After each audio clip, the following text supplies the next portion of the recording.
Phone tapping సంబంధించి హీరోయిన్ల ప్రస్తావన మాట్లాడారు కదా, అప్పుడు ఆమె మహిళ కాదా, అప్పుడు ఆ మనోభావాలు దెబ్బతిన్నట్లేదా? మాట్లాడలేదు, ఆ రోజు కూడా మాట్లాడినా. ఫోన్ ట్యాపింగ్ చేశారు అనేటువంటి విషయంలో కూడా నేను మాట్లాడినా. ఆయన ఫోన్ ట్యాపింగ్ ఉంది అని చెప్పి వాళ్ళ మనోభావాన్ని దెబ్బతీశారంటున్నాడు కేటీఆర్. ఫోన్ ట్యాపింగ్ అవును, చేసింది ఎవరు? మీరే కదా. మీరు చేయడం అనేది తప్పు అని చెప్పి మేము బహిర్గతం చేశాం, కానీ పేర్లు చెప్పలేదు కదా.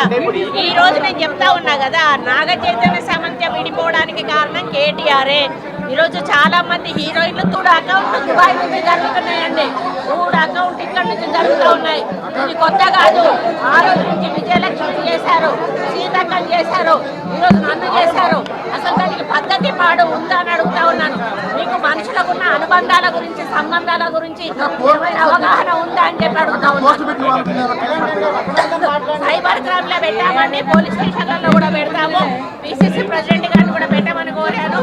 అదేవిధంగా మరి వాళ్ళ మీద చర్యలు కూడా తీసుకోమని చెప్పడం జరుగుతూ ఉంది. కాకపోతే ఇది మాకు వచ్చేసి నాన్ అవైలబుల్ కేసు. దానివల్ల వాళ్ళు ఇంకా రెచ్చిపోయే అవకాశం ఉంటుంది. కాబట్టి ఇక ముందు జరిగితే మాత్రం దీన్ని సీరియస్గా తీసుకుంటామని